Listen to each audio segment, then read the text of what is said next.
I think we're at, for sure, 30 seconds at this point. So again, good morning, everyone. I will now call the February 26th, 2021 meeting of the Industrial Development Board to order. Again, thank you, everyone. Obviously, we're starting a few minutes behind schedule, but I thank everyone for their patience this morning as we try to get everyone set up.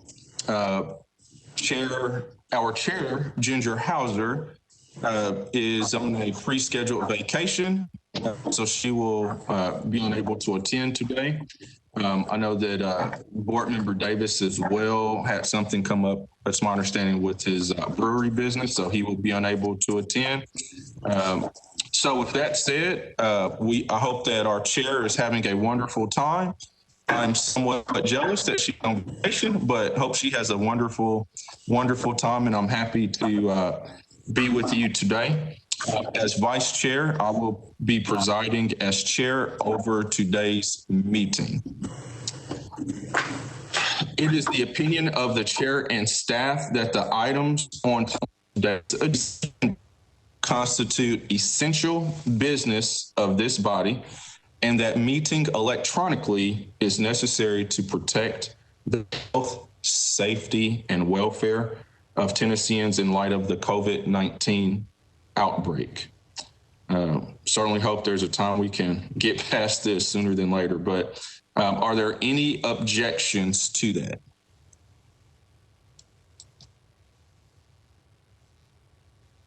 All right, with no objection, I'd like to thank Metro ITS for assisting us today, Ms. Darby and everyone else with Metro for setting these meetings up. It's certainly a little bit more challenging, so I thank you, and I thank you again to the board members this morning. Our meeting is being live streamed on nashville.gov. I will now call the roll for today's meeting. Please unmute and indicate your presence at this electronic meeting by saying aye. Also note that for each action item, we will take votes by roll call as well this morning. All right, Ginger Hauser is not here. Ken Weaver. All right, board member Christina Allen. Present. Thank you. Board member Quinn Segal. Outstanding, thank you. Board member Tequila Johnson. Present. Thank you. Board member Sarah Hanna. All right, board member Winnie Forrester. Here. Thank you. Board member Anthony Davis. All right, and me, Vice Chair Nigel Hodge, I am present. All right, so first item, with that, we'll go to the first item for business. Ms. Darby sent out the minutes from our January 15th meeting, January 15th, 2021. You received these minutes yesterday afternoon. I'll give everyone a couple of minutes to review, and then I'll take any questions or comments related to changes. So moved to accept the minutes since we received them yesterday. I just want to make one change. Under present, we should have also put council member Sean Parker.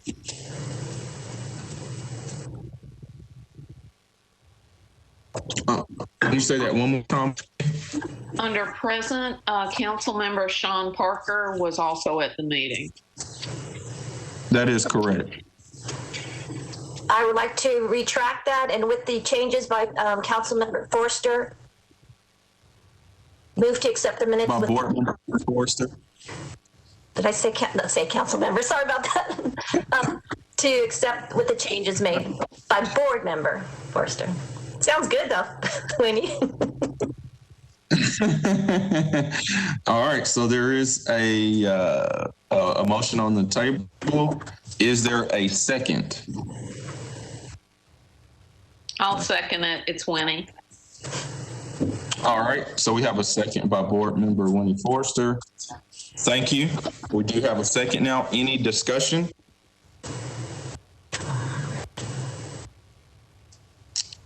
All right, as there is no discussion, we'll now take a roll call vote. Board Member Christina Allen. Accept. Board Member Quinn Segal. Accept. All right, thank you.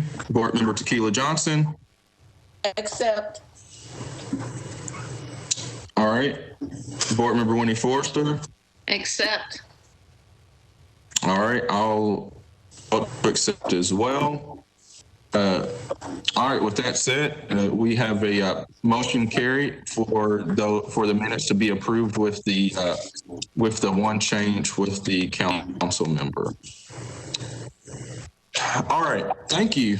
Next item, public hearing for amendment to the $57 million revenue refunding and improvement bonds, YMCA of Middle Tennessee Project, Series 2012. Based on that, we will now move into the public hearing. This agenda item does require action by our board. Today, we will only hear from interested members of the public, developer, and its representatives who will return to the board for approval of the actual bond resolutions and execution of transaction documents in future months. Before we open the hearings, please note that the hearings will be conducted via a toll-free call-in number hosted by the developer. If members of the public wish to participate, if you, the members of the public, wish to participate in the public hearing, the toll number is 1-877-853-5247. In addition to that, you will also need the access code, which is 688-784-318. And I will repeat that again. It is the phone number for 877-5247. And the access code is 688-784-3185. Mr. Miller, please confirm that you have the bridge line/toll number open and on speaker for the board and listeners to hear. Nigel, this is Bob Took, and I am on that. And I know that the developer is and their counsel is as well. And Chair Hodge,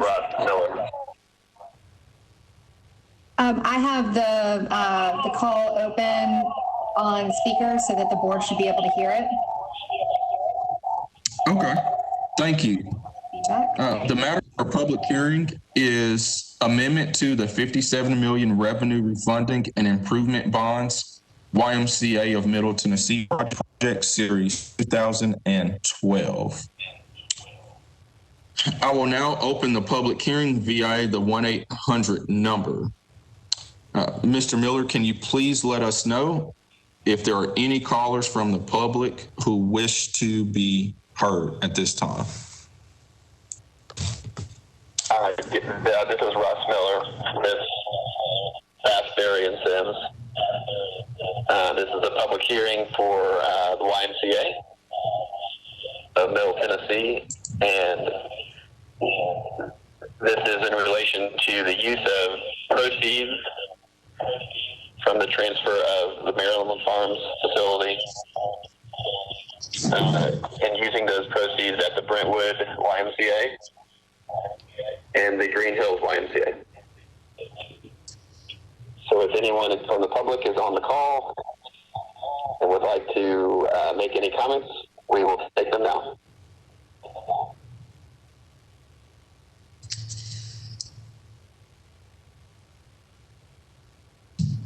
Going once, going twice.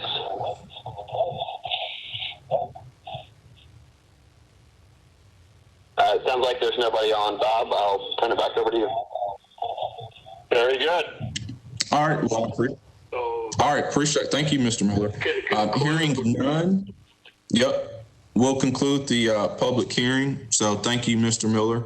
At this time, in the interest of efficiency, I would like to move the YMCA from new business up on the agenda. So if there is no objection, Mr. Miller, can you please tell the board a little bit more about the project as well as the request? Sure, happy to.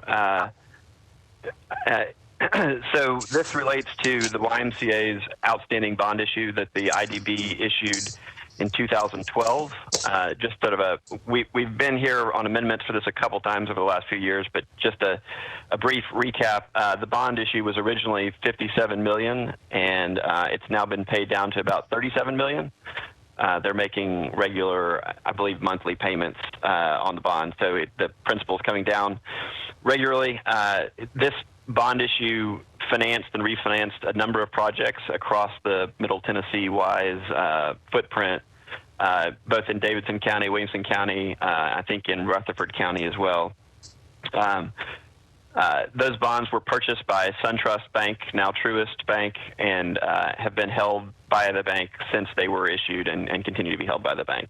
So the reason we are here today is the YMCA is planning to enter into a transaction which will result in the transfer of the Maryland Farms YMCA in Brentwood to a unrelated third party.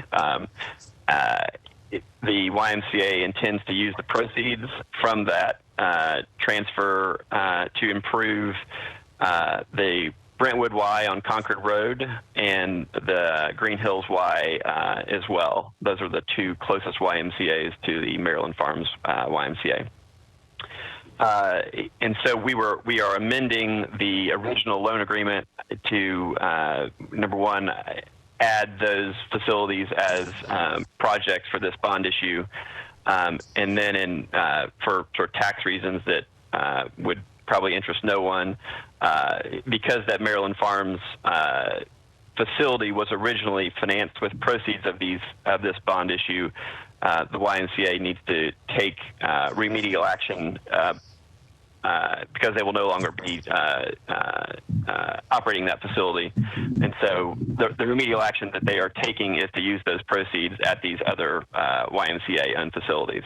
And so that's why that was what necessitated the public hearing, was where we were going to use the new proceeds. So I should have mentioned at the beginning also on the call here today is Joey Harwell, who's the CFO of the YMCA, and also Peter Oldham, who is the Chief Administrative Officer of the YMCA. And I believe Robert Rigger from Truist Bank is on as well. All right, thank you for that. Is there anyone from with the project specifically with the Y that would like to say any words on the project?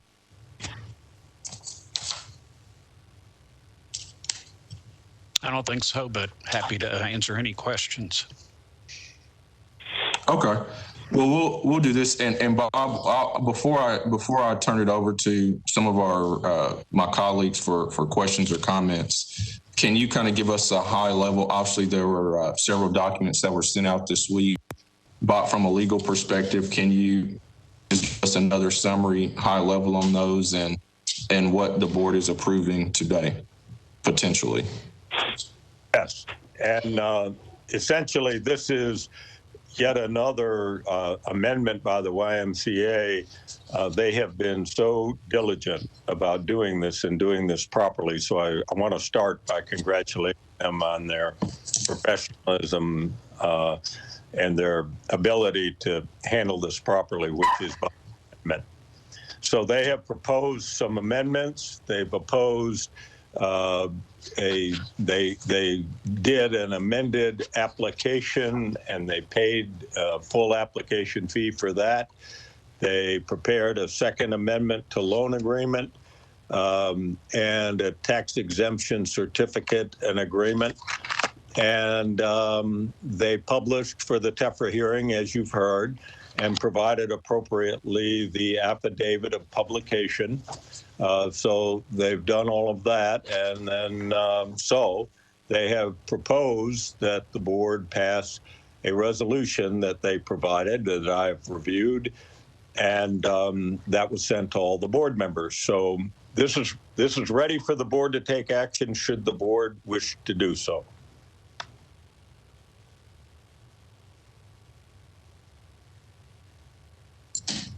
All right, thank you for that, Bob. I'll go down the line to my colleagues in case anyone has any questions or comments. But that's I appreciate that summary.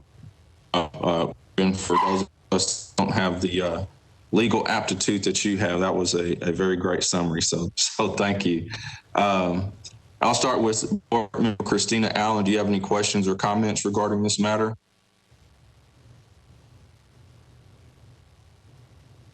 I do not. All right. Board Member Quinn Segal. I do not. All right. Board Member Tequila Johnson. I do not. All right. Thank you. Board Member Winnie Forster.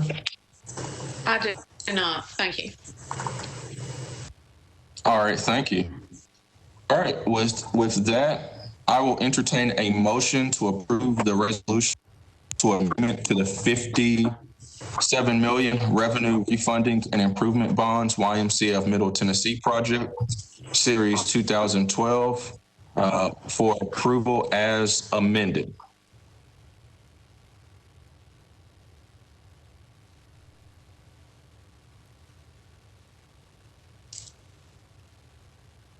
Moved. This is Quinn. All right. So there's a motion. Do we have a second? Second. All right. Thank you. Second by Board Member Allen. Any discussion?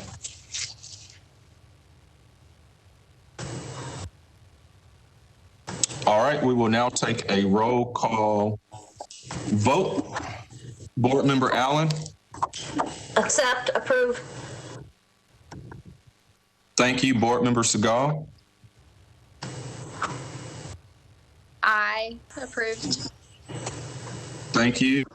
Board Member Johnson. Aye.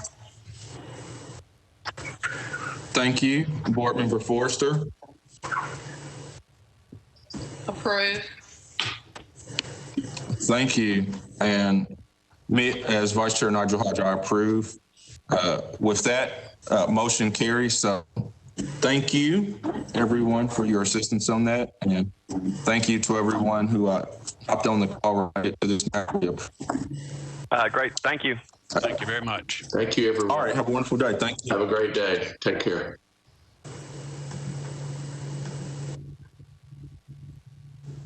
All right. We will now move to old business.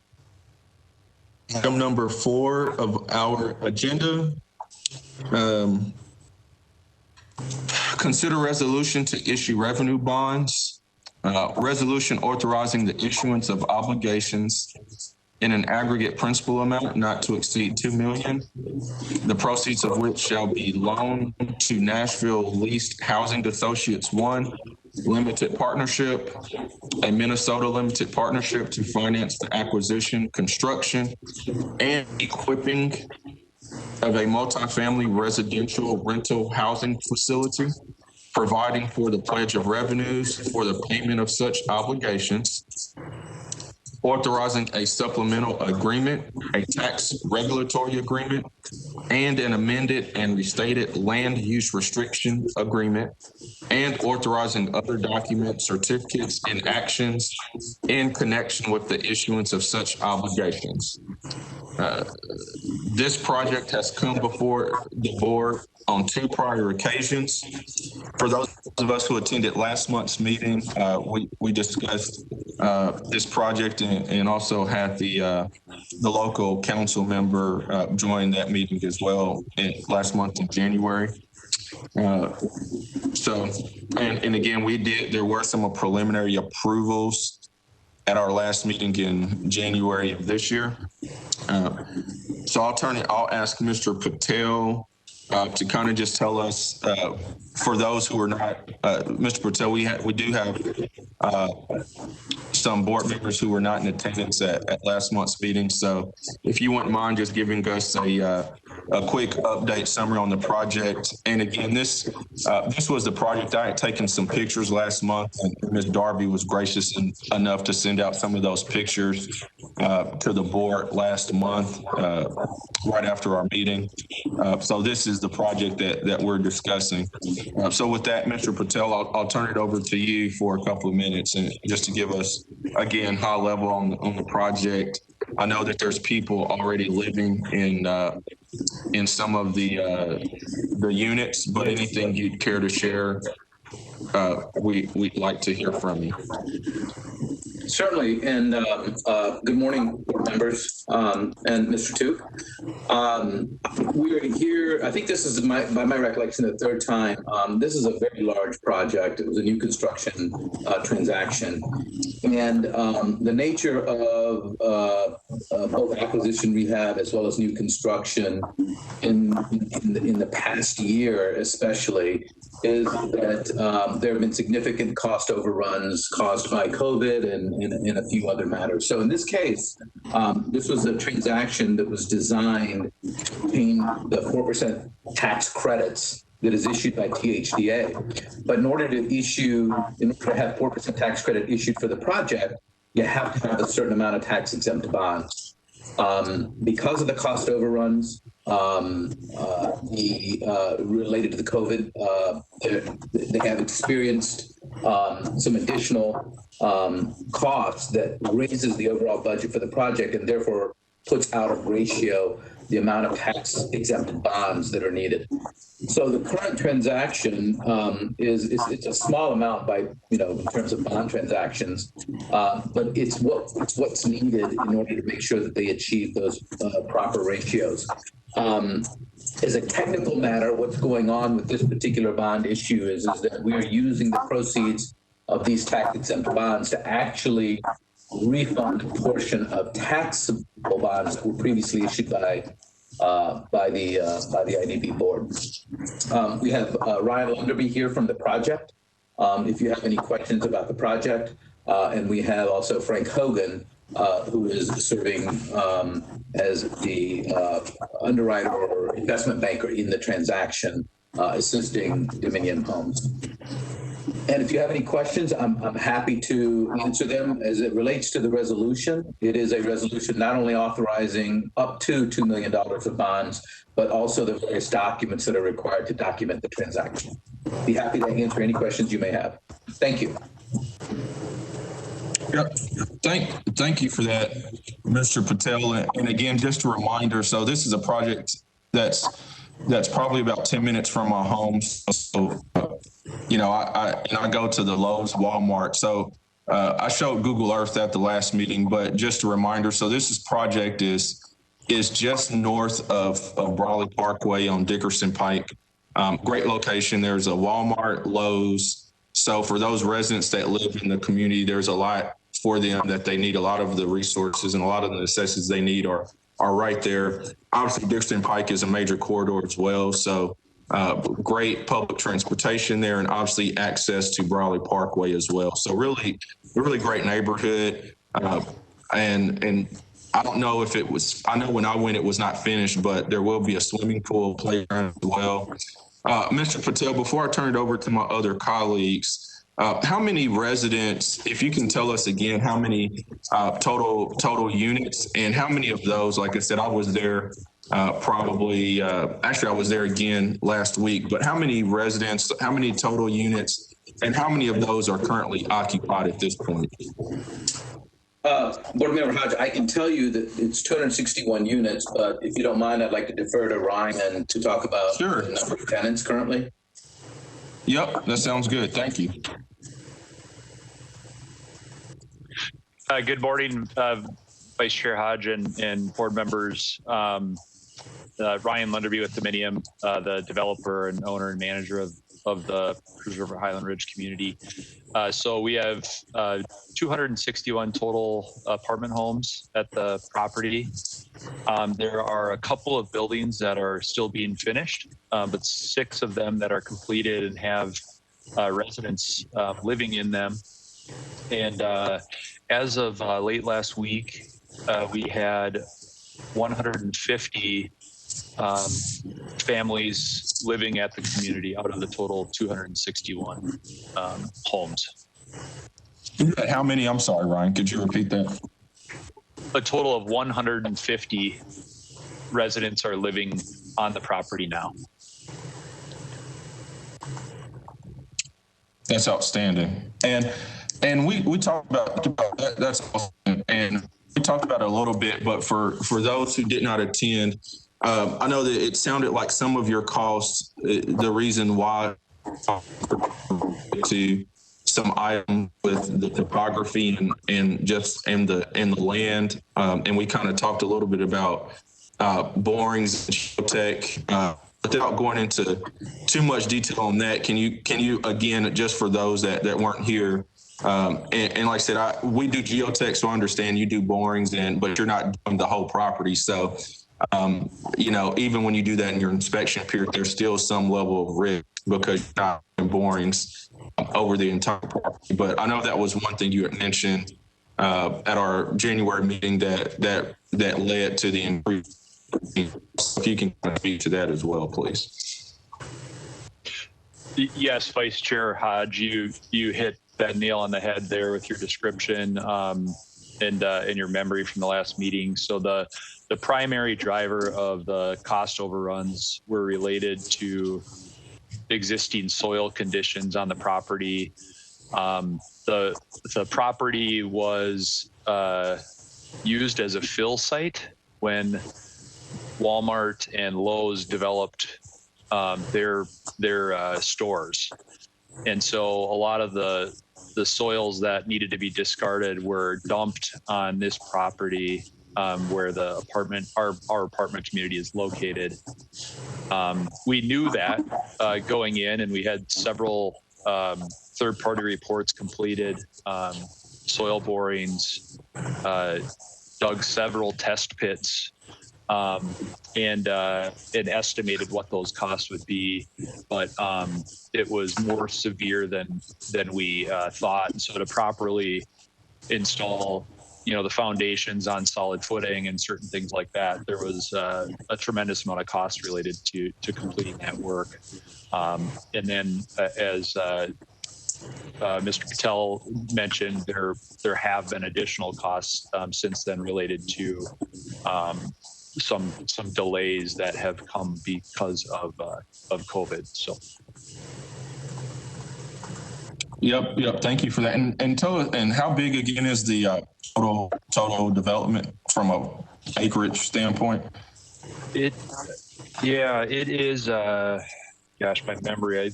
I believe it's about a little over 10 acres. I think it's 12 acres or so.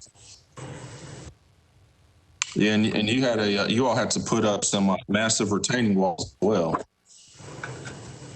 We did. Yeah, it's a pretty stunning accomplishment with those walls, especially when you're viewing them from Dickerson Pike as you come into the property from the north. So yeah, but it's tremendous views in all directions, and really pleased with the way it's turning out for the residents and the families that need affordable housing there. So.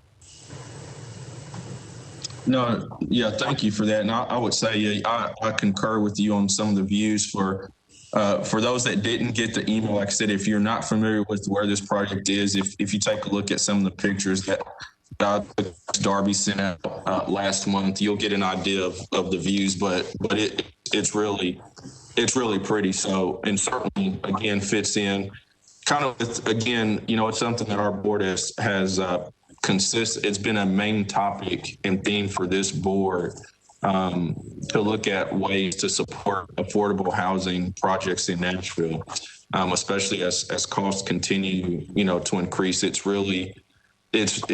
something that's important, and we feel to the city of Nashville. For our city to continue to grow, but certainly grow the right way.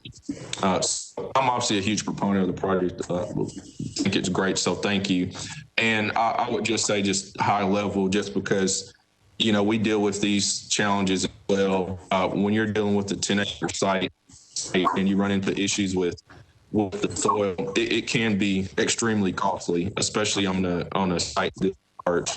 And so you do everything you can in your due diligence, but unfortunately these situations do happen. We run into them as well. And it can really cause a project to die, quite frankly, due to the cost. So I salute you all for moving forward, because that is a large expense. So thank you. With that, before I turn it over to our board members for any other comments, Bob, can you again give us your expertise and just give us a high-level summary? Obviously, they came before us last month, but high-level summary on what the board is approving today. Sure. I'm glad to do that. It was very well presented to you, and I did take the pleasure, I was about to say trouble, there's no trouble, pleasure of going by and looking at it, and he's right. I mean, it's lovely, and it's obvious that the views are terrific.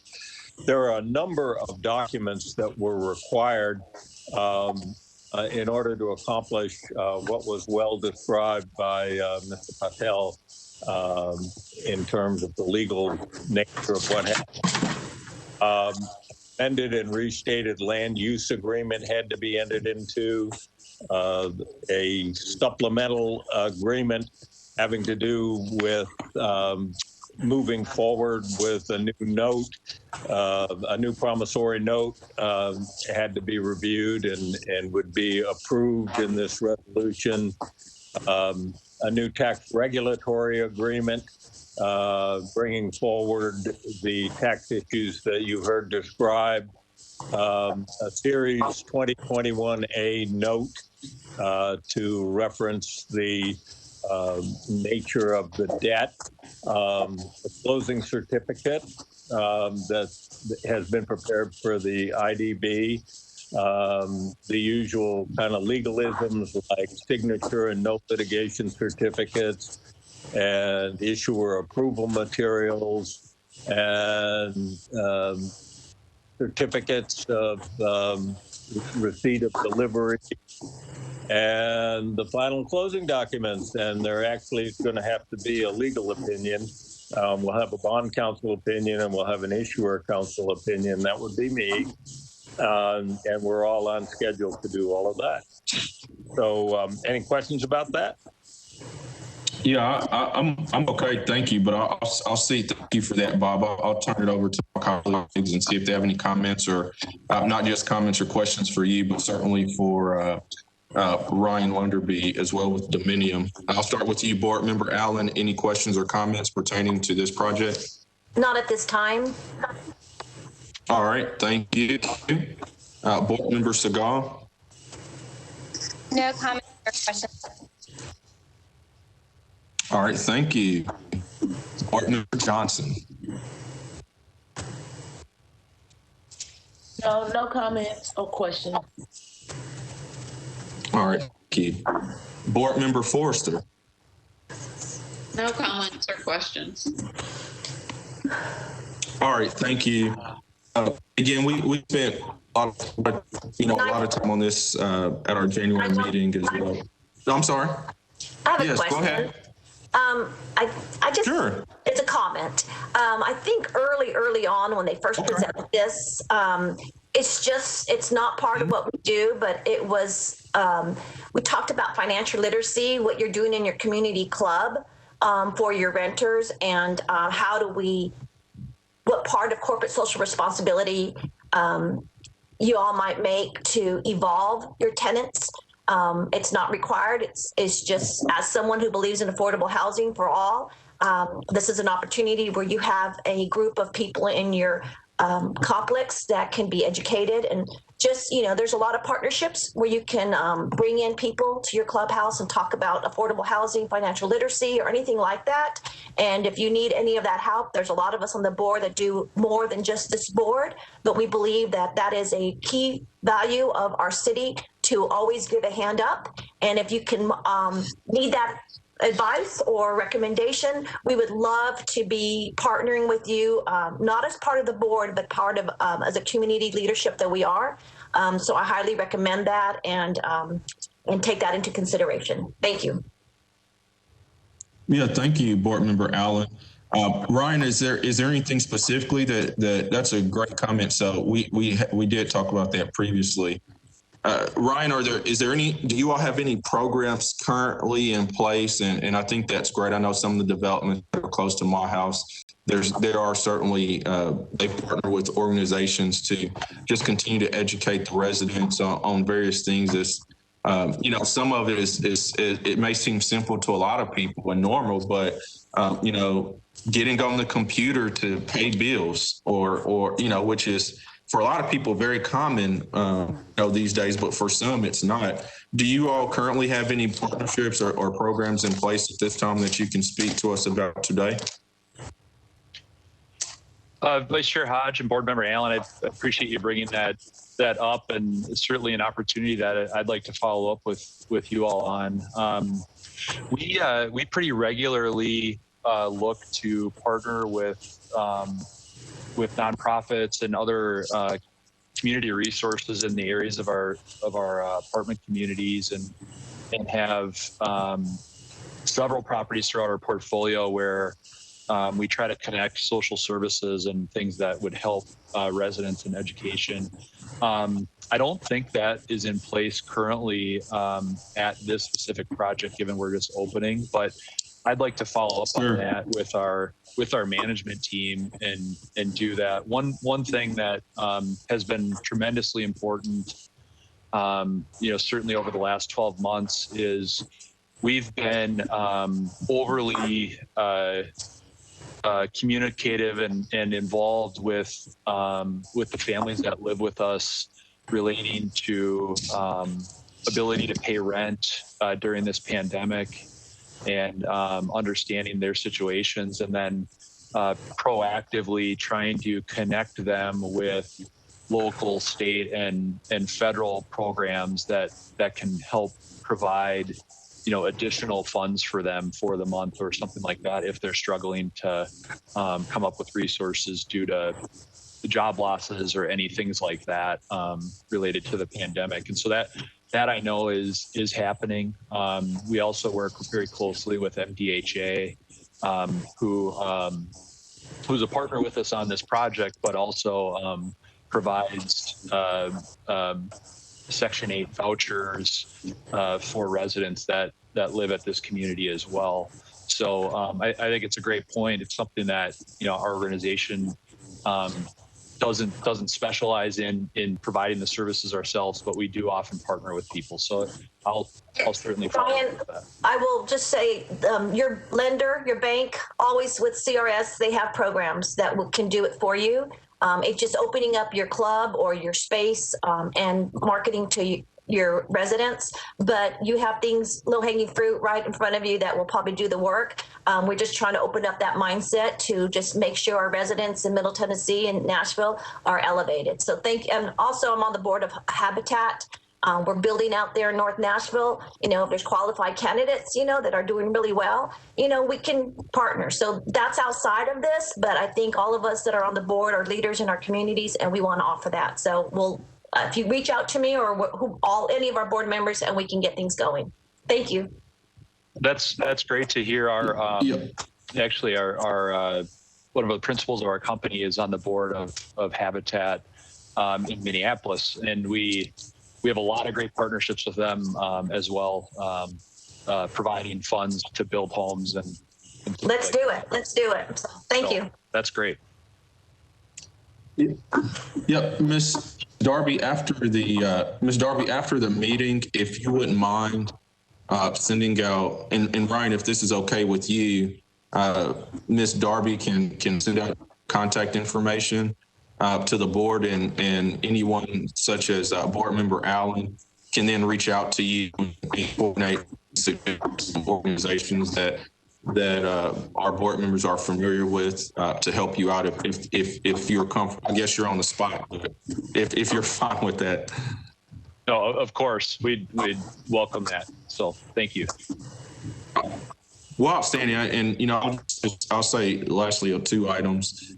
Certainly great project that it's just a tremendous project. We certainly need more projects like this. And, the cost of, my personal and working in real estate, in professionally with commercial, and certainly having a residential portfolio personally, the prices in Nashville continue to increase even with COVID. And I deal, like I said, I spend the majority of my time on commercial deals, and people that are moving here from a lot of other places such as Illinois, California, they're buying houses with not even visiting in person, seeing them online. And, for them, the prices here are great. And so I certainly think that Nashville is going to continue to see that influx. And as long as you do see that, prices are going to continue to increase. And obviously that affects individuals who rent as well. It's certainly a trickle down effect from that standpoint. And so I say all that to say this need for housing, for people to be able to live in a quality place that's affordable, was already something that we needed, 5-6 years ago. And that need is only continued, that need is only gained even more steam. And like I said, with all the people that are continuing to move here from a lot of other places across the country for a myriad of reasons, we certainly need more projects like this. So we thank you for that. Lastly, I would just add too that I had spoken with Council Member Jennifer Gamble, who is the council person. She was not the initial council person for this project that initially came to fruition, but she is the local representative now, and she attended our January meeting last month. And one of the items that she said is that she's had current residents who have reached out to her and expressed how excited they are to live there, how much they enjoy living in the community. So that says a lot right there. So I think the residents that live there, that compliment clearly speaks volumes about your development and what's there. So thank you. All right. Well, just a fantastic discussion about this. Great project. With that, I will entertain a motion to approve the resolution for approval as amended. So moved. Christina. All right, thank you. We have a motion on the table from Board Member Allen. Is there a second? Second, Winnie Forrester. All right, we have a second on the table from Board Member Forrester. Thank you. Any other discussion on this matter?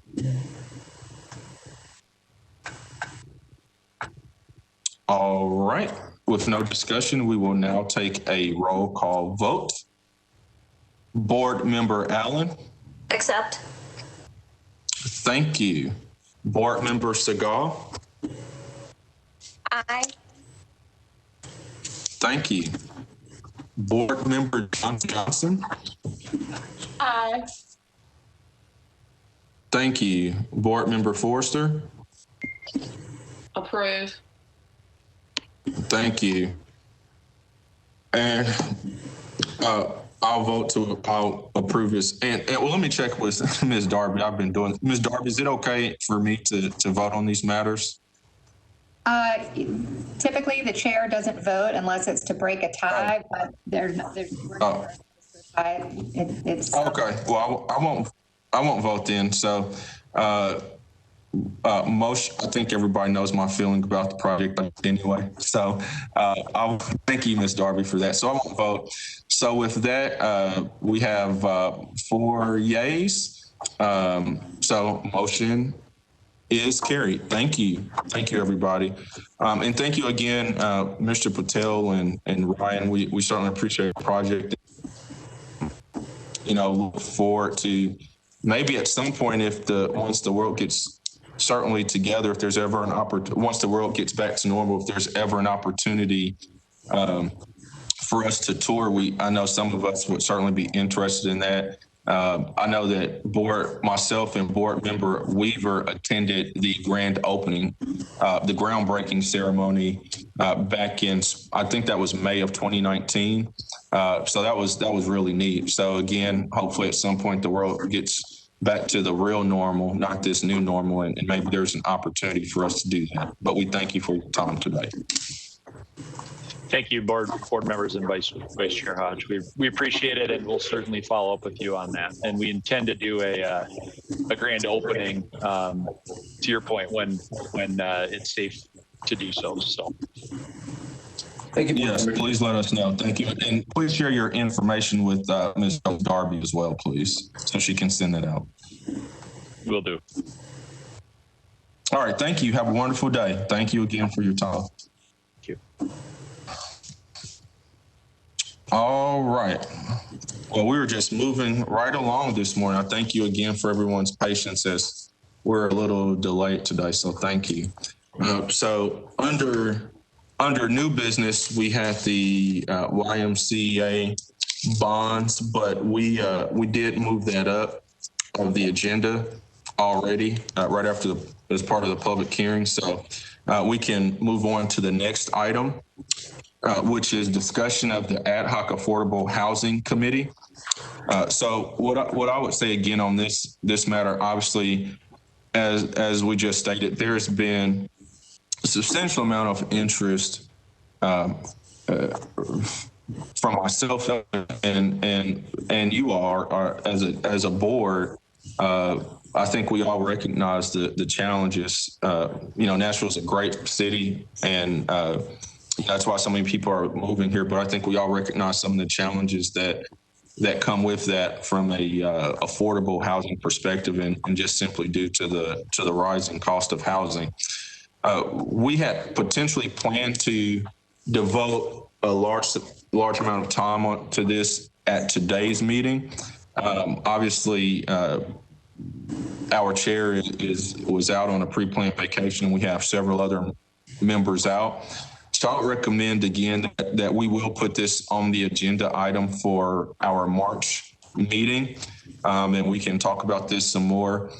During our January meeting, we also talked about the mayor's office and the recent affordable housing task force that the mayor put together, made up of various city leaders from again, a myriad of different backgrounds. And again, that just speaks to the importance and necessity, to come up with solutions to this moving forward.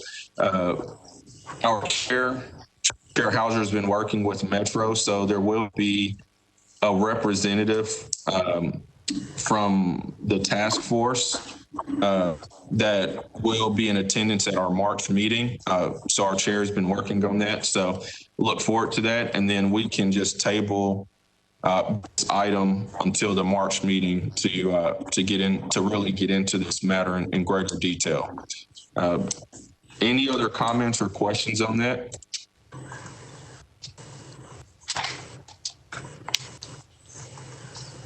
All right. Well, thank you. Moving on to the next item. Under new business, consider appointment of the board's issuer counsel Bob Took to be the board's designee for a period of 1 year to hold the required public hearings for tax exempt bond issues pursuant to IRS Code Section 147. With that, I will turn it over to another brilliant legal mind, Ms. Darby, for a summary on this matter. Thank you.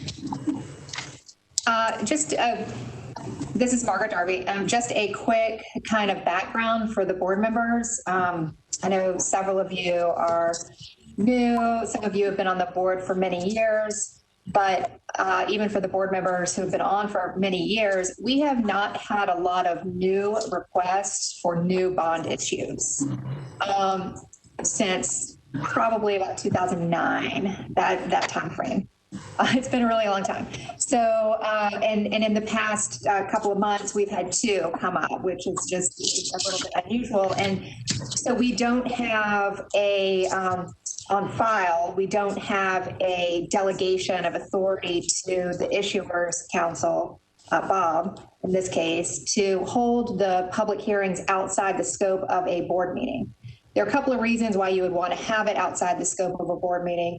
One, oftentimes the entity, the company that's seeking the bond issuance is on a tight time frame and may need to have the public hearing before the next board meeting.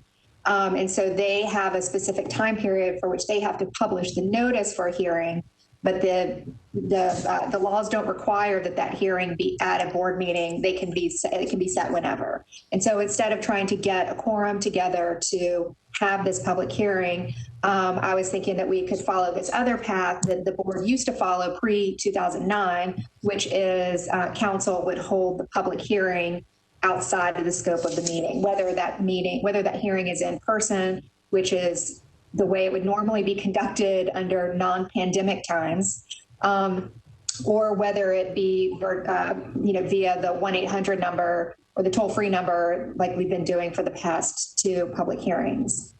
So it would be my recommendation for the expediency for the company seeking bond issuances from the board, as well as for the convenience of the board, to go ahead and make that delegation to Bob Took for a period of 1 year. And then after 1 year, we can, or even before if needed, but after 1 year, we would come back and kind of reevaluate the status of that and see if it worked or is still needed going forward. So that would be my recommendation. All right. Thank you, Ms. Darby. Bob, are you ready for this? Well, I'm ready for it, and I don't know what I did to make Margaret so mad that she's done on me, but hey, no, I think she's exactly right. This is the sort of thing that has to be done, frankly, under federal law, but it's not really necessary for the board most of the time. Sometimes it is. And the way that Margaret and the other Margaret and others who have helped organize these meetings these last couple of times, the public meeting part of it has not interrupted the board. I think both our vice chair and previous meeting, our chair did a really good job about permitting the public meeting to occur as the board meeting occurred. So I'm delighted to help as long as Margaret will continue to help me with the technical stuff that I obviously need some help on. And always work with the board. Sure. I can try to help with technical. I was going to say I can try to help with the technical issues. I'm not that great myself, but I'm also happy to, if we get the more requests going forward, I'm happy to attend those public hearings as well. It's one of those things that requires no affirmative board action. And of course, the board would be notified of the public hearing and would be notified of any comments that came up at the public hearing prior to approval of a bond issue. Yeah, thank you for that clarification. I'll just again, defer to my colleagues if there's any questions or comments. Board Member Allen, any questions or comments?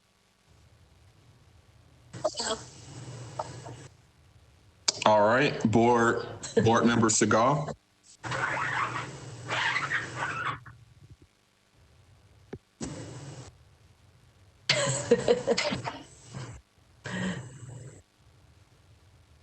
Hey, so sorry, Nashville. Okay. Question one last time I had to go answer the door at our office. Oh, you're multitasking. No problem. No, I said, did you have any questions or comments regarding this matter that we're on now? I did not. Thank you for checking. All right, thank you. Board Member Johnson. I didn't have any comments, but I would offer that I'm very good with technical assistance. Robert, if you need it. There we go. That's good to know. For me too, quite frankly. So thank you. Board Member Forrester, any comments or questions? Yeah, so Sure. It would be critically important for us to know when those public hearing meetings are taking place and also get any comments back before our meeting. Mm-hmm. And I wonder if it might be good practice to only do that if it's necessary for a timely response. When possible, we should have the public hearing combined with our meeting. Does that make sense? It does. It does. Thank you. Ms. Darby, what are your thoughts on that? I think that if that's the wish of the board, that's fine. We could do that. The delegation, I think, comes more into play, I guess, during the pandemic times, just because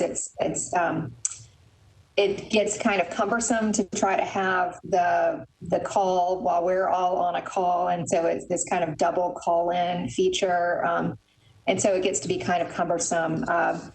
But I think that we could definitely endeavor to have those public hearings at board meetings unless there is some need for expediency. What I also might recommend right now also is that since this idea is just being, proposed to the board, that we wait to vote on it until next month's meeting, and I can prepare a written resolution for the board to review prior to that meeting to approve this delegation, and I can have some language in there, Director Forrester, that addresses your concern and your question. Great, thank you. Yep. Yeah. Thank you for that, Board Member Forrester. Are there any other comments or questions from anyone on the board? Okay. Thank you. So, Ms. Darby, at this point, I certainly like that idea. Having that in writing prior to the next meeting before we vote, I certainly support that. And obviously, we have several board members that are not here at today's meeting. Do I need to make a motion, Ms. Darby, that we move this item to the next meeting? Or I'm sorry, do I need to go ahead. I don't think it's necessary to make a motion, but of course, if you want to, you can, but I think we can just move it to, just table it for now and move it to the next meeting of the board. It'll fall under old business at that time. All right, so we can table it without the necessity to make a motion right now. Okay, so unless there's any other comments or questions, we will just table this matter and move forward with this at our next board meeting. Thank you, everyone, for your comments and questions on that. All right, item number 6. We are moving right along. And Ms. Darby, we certainly have enjoy working with you, and certainly I have enjoyed working with you for several years. But certainly, obviously, over the last several months, and certainly you've obviously been played even a greater role. So we thank you and really appreciate all that you're doing. Are there any updates for us related to the hiring of a new director? Well, I have received word that we can expect an announcement about a new hire, assuming that the candidate wishes to take the position and accepts the position. Hey, assuming the money is right, the compensation package is right. I got you. That might be part of it. I'm not sure. I haven't been involved, obviously, in any of the the hiring discussions, but I'm told that we are on the precipice of having a new ECD director, and as part of that role, that person will fill in for the administrative responsibilities for the board. And I will go back to just being your quiet legal counsel. Well, we certainly enjoyed this, but certainly acknowledge that you've got a lot. It's a lot of increased responsibilities and a lot of work and time on your effort. So we certainly appreciate that. Do you have any timing for us on this announcement? I've heard in the next few days. So perhaps sometime next week. Yeah. Oh, wow. Well, that's outstanding. I know the mayor had stated, I think it was, I want to say back in January, that his goal was to, in the Business Journal, I was reading, his goal was to try to hire someone this quarter. So if that does indeed happen within the next few weeks, that's certainly met with that goal. And Ms. Darby, in this role, obviously it's a very critical role.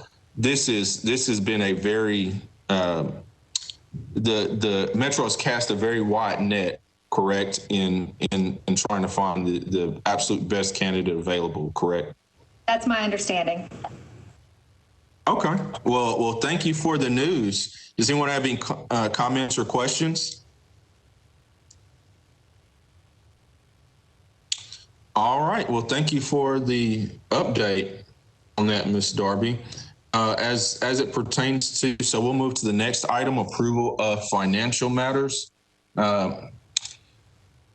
Ms. Walker is here to talk to us about the board's financial position and give us a kind of check-in on where we stand. I'm assuming, Ms. Walker, not much has changed since last month. You are correct. Our current fund balance is $66,281.51, and I believe that may be the exact balance I gave you last time. We do have a pending fee that just hasn't posted to the general ledger. I think that's $1,000 that we took in just a few days ago. So not much. For the bond fees, correct? Is that for the application? That is true, yes. And no parking to approve today, right? That's correct. That's one advantage of some savings. So, yes. Well, terrific. Well, thank you for that. Does anyone have any questions for Ms. Walker on this or comments? All right. Thank you. We will move to, thank you for that, Ms. Walker. We will move to item number 8 in scheduling our next board meeting. So first, Ms. Darby, you said, can you give us a little bit more details? You said that there may be some pass-through state grants. So these are items that does not come out of Metro's budget, but we are just a pass-through entity. You said that there may be several of those that we need to approve, which is the need for the March meeting. Is that correct? Yeah, we've had several contacts from the state that they have been working on some of the ECD grants, and there's one grant from the State Building Commission. I think it's for the state architect. And so those would need to come before the board for approval, and we're looking at March. And I believe we have a few in like kind of different stages that are moving through. So hopefully they'll all be ready to go for the March meeting.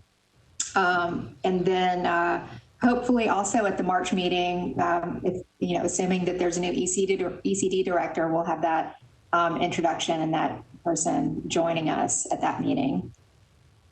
Absolutely. Okay. And at this time, as far as the scheduling goes, what I would like to suggest is that we schedule it for either the week of the 15th or the 22nd. So towards the end of the month of March. Absolutely. Yeah, I agree. That's what my recommendation would be. I'll just start with each person. Board Member Allen, how do Friday, or previously we typically used to meet on Thursdays, but how do these Friday morning meetings work with your schedule, Board Member Allen? That is fine as long as there's enough notice. I'll schedule it. All right. Board Member Segal, how do Friday mornings work for you? Yeah, so it's been okay because it's been winter, but I will say, like, today we have 6 closings at the office, and I would anticipate that as we move into spring and summer, Fridays will get harder and harder for me. Okay. Do you think a Friday next month would still be feasible for you? As long as it is not the last week of the month. I'm not sure how the calendar falls, but if it's the last Friday of the month, that would not work. Is it the 25th though next month? It's the 26th. So the 26th is the last Friday of the month, and then the 29th, 30th, and 31st. I guess that would be the last 3 days of the month. But if we were looking at the last Friday of the month, it would be the 26th. Yeah, my preference would not be Friday just because it makes it very difficult for work. But if that's all that we can get a quorum for, then I'll try to see if I can make it. Sure. Okay. Any preference to you between the 19th or the 26th? Definitely the 19th. All right. Board Member Johnson? I'm just gonna have to figure it out either way. It's been a hectic, but March 26th is my birthday. Oh, so while I will be accepting all gifts and happy birthdays, I doubt I'll be accepting any meeting requests. What? Oh, I heard that. It's birthday. Take it. I hear you. Okay. Board Member Forrester? Yeah, so I'm available on March 19th, but not the 26th. All right. Thank you for that. Ms. Darby, what are your thoughts? Yeah, I just was going to make a recommendation that I send out a poll or something. I know that there are some online services that you can use to kind of schedule dates. And that way I could send something like that out to all the board members, because I know we have several that aren't on this call that may also have other conflicts. And that way I can poll everybody and we can pick a date, or me or Margaret or Joy can do it, and we can pick a date that has the most people available. Well, I'm not in total disagreement to that, but I do like, while we at least have a quorum today, to try to set a date so that everybody has as much notice as possible. Let me ask you this, Ms. Darby, do you think, it sounds like everybody, at least on the call today, is available on March 19th, which is Friday, March 19th. Based on what's in flux with the state pastors, do you anticipate that gives enough time? My concern is that won't be enough time, that the next week would be better, but I know the 26th is off the agenda for everybody. So maybe we could go ahead. Let's do this then. Let's do this since we have a quorum on the call today. I'll just go through. Board Member Allen, would you be free on Thursday, the 25th? I'm sorry, let me make sure.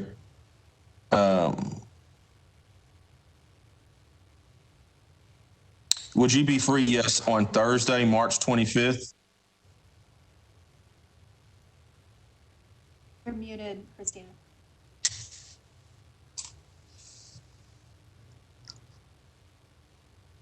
Christina, you're muted. Oh, Okay, now I'm not muted. Let me look and see. I am available, and I have to get off the meeting. I have another meeting. Is there any other quorum votes we need at this point? No, All right, I'm going to pop we're off. good. Thank you all. We appreciate it. Thank you. Board Member Segal, does March 25th work for you? I am available on March 25th, but only until 10:45. All right, that's all right. Perfect. Board Member Johnson. I'm on vacation the 22nd to the 29th. All right, and Board Member Forrester. I'm committed for that entire week for a seminar. Well, Ms. Darby, I think it sounds like if we don't do it, let me ask you this, Ms. Darby, whether we send out a notice or not, survey, it looks like the last week of March, due to both Board Member Johnson and Board Member Forrester, they will certainly be out that week.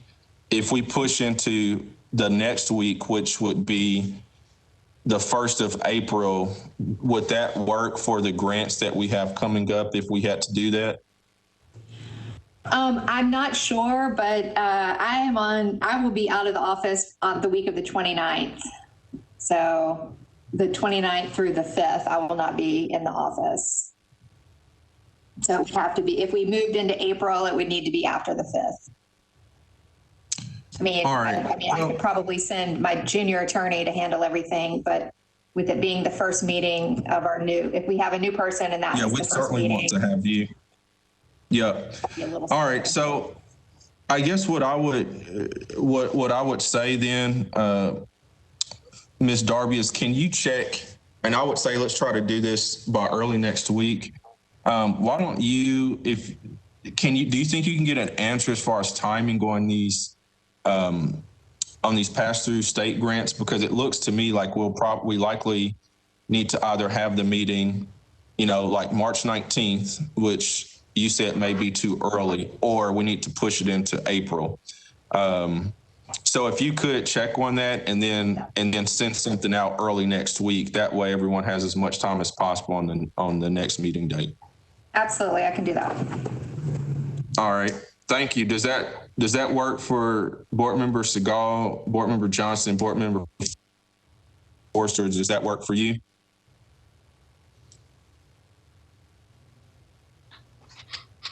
Yes, that works for me.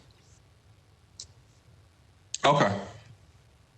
All right, we'll do that. And then Ms. Darby, because you brought up the grant piece on the state pass-throughs, for the deals like Bridgestone, UBS that have cash grants that are actual Metro incentives, when do we need to have those approved by? We have just been receiving the information. It's all been coming in through the mail. And I know that Rhonda Headley, who's on the call today also, she's been working furiously to get billings out and to make sure everything is covered. I honestly would need to go back and look at last year's schedule to see when we need to get those on the and talk to finance to find out when we need to get those approved and on the agenda. It may need to be at the next meeting as well, or at the. I feel like we did it in April. Yeah, we did it in. Right, and because also those have to get approved to get into the budget for the next fiscal year too, correct? Yeah, those should be a line item in the budget under, economic development and community development.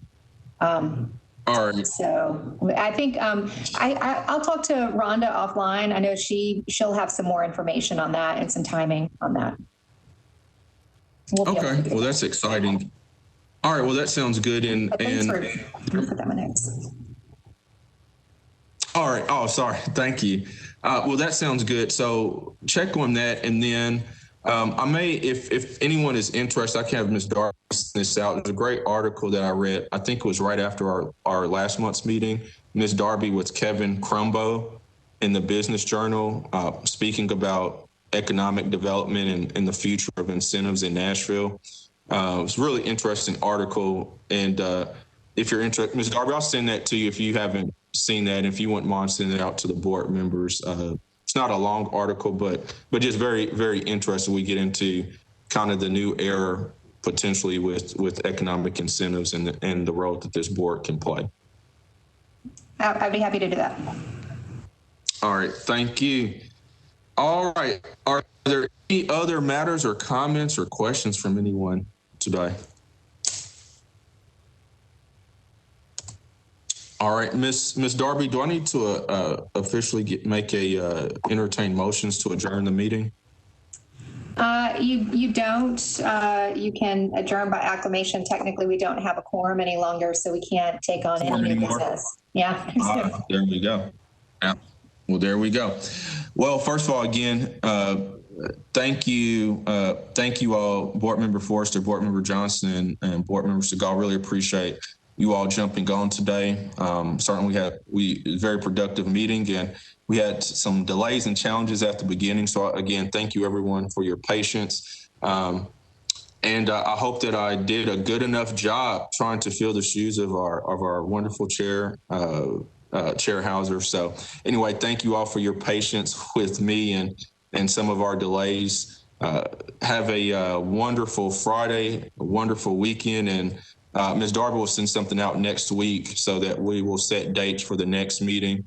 And it sounds like it will either be somewhere probably mid-March, I guess somewhere around March 19th, or potentially pushing it into April, based on everyone's schedule. So with that, by proclamation, I will move to adjourn this meeting of the Industrial Development Board on Friday, February 26th.